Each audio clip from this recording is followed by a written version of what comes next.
नमस्कार, मैं गुलशन सिंह भदौरिया और आप सुन रहे हैं बटेरा की बातें। तो अगर मैं बिना दिए कुछ चाहूँगा तो मैं असुर कहलाऊँगा, और अगर मैं छीनूंगा तो मैं राक्षस कहलाऊँगा, और अगर मैं स्टोर करके रखूँगा, जमाखोरी करके रखूँगा तो मैं यक्ष कहलाऊँगा। और मानव और मनुष्य तो हमेशा एक्सचेंज करते हैं। तो हमारे वेद जो लगभग 4000 साल पुराने हैं, उनमें विधि विधान को महत्व दिया गया है। ऋग्वेद में हमें पहला श्लोक में ही हमें यज्ञ के बारे में मालूम चलता है। यज्ञ में एक यजमान होता है और एक देवता होता है। यजमान देवता को स्वाहा देता है, जो मेरा था अब तुम्हारा है। आपकी इच्छाओं को पूरा करने के बाद मुझे आशा है कि आप मेरी इच्छाओं को पूरा करेंगे, मुझे फलश्रुति देंगे, तथास्तु देंगे। Feed others hoping they will feed us. यज्ञ मानवता का सूचक है, जो अपने से पहले दूसरों पर केंद्रित करता है, जैसे माता पिता पहले बच्चों को भोजन देते हैं। ऋग्वेद में 1000 श्लोकों में 100 से भी कम बार धर्म के बारे में आता है।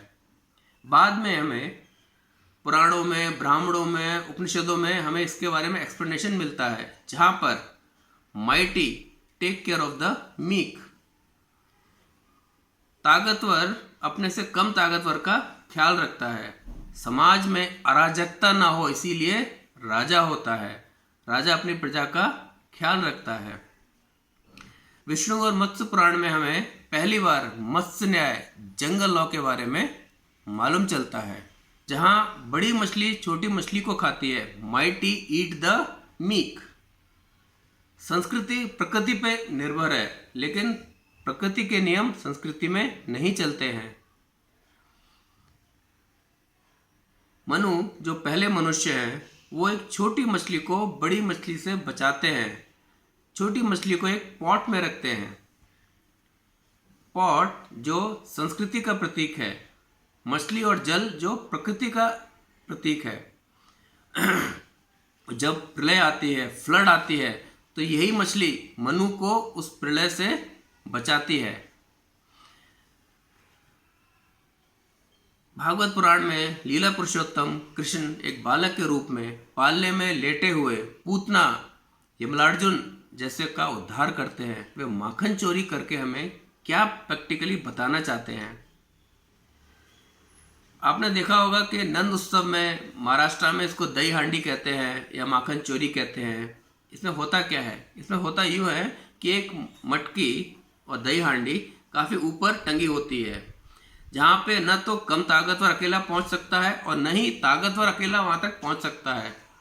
तो उस दही हांडी को, उस माखन की हांडी को तोड़ने के लिए हमें जुगत लगानी पड़ती है। हम एक पिरामिड बनाते हैं, जिसमें ताकतवर नीचे रहता है और उसके ऊपर कम ताकतवर जुड़ते जाते हैं, और सबसे ऊपर एक बालक या सबसे कम ताकतवर नीचे से ऊपर जाता है।